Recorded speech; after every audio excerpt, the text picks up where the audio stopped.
see those sleigh bells jingling, ring, ting-a-ting-a-ling. I'm on it's lovely weather for a sleigh ride to be. Guys, welcome back to my channel. In this video I'll be showing you how to make some really cool baby snowflakes.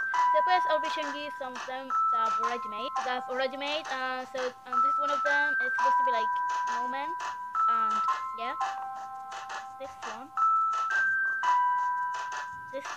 and this one, and here is another one.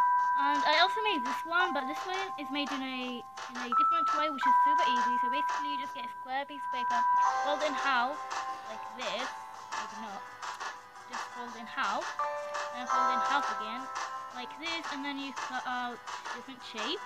It still turns out good, but not as good as the other ones, because in my opinion I think they are much better. So if you want to know how to make them, then keep on watching. So you'll need scissors and paper, and that's all you need. So first you're going to fold it this way, like this, and then you're going to cut off the excess, like this, and then in half again, like this, and then you're going to want to open it, and then fold it to the other side,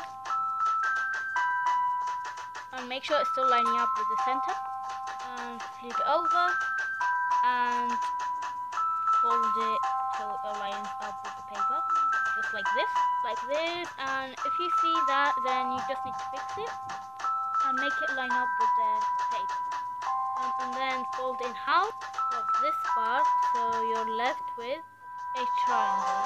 So that's the basic shape that you need, and then you're gonna want to start to draw a pattern design on it, and then you're gonna cut it.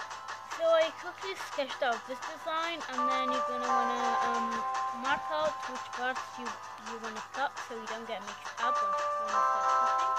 So these are the parts that I want to cut, and I'm gonna cut them in a sec, and I'll be back to you. So I cut it, and now I'm going to open it and see how it turns out.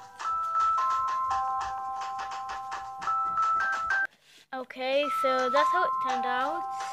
I like it, but not as much as my other ones, just because this was a bit rushed for the video. But you know, you can draw a bunch of other designs and it works out perfect. So yeah, so I'm pretty happy with how it turned out, but I'm interested to know how would it look like if I cut this part. So yeah, I'm gonna do that now. So I'll cut off that part, and I'm gonna open it. Oh, so that's how it turned out, and I actually like it more now. And I think it looks a lot prettier now, so I'm happy I did that. And yeah, so I hope you enjoyed this video. Please like, subscribe, and remember, with the same idea you can make a bunch of different snowflake designs. So bye guys.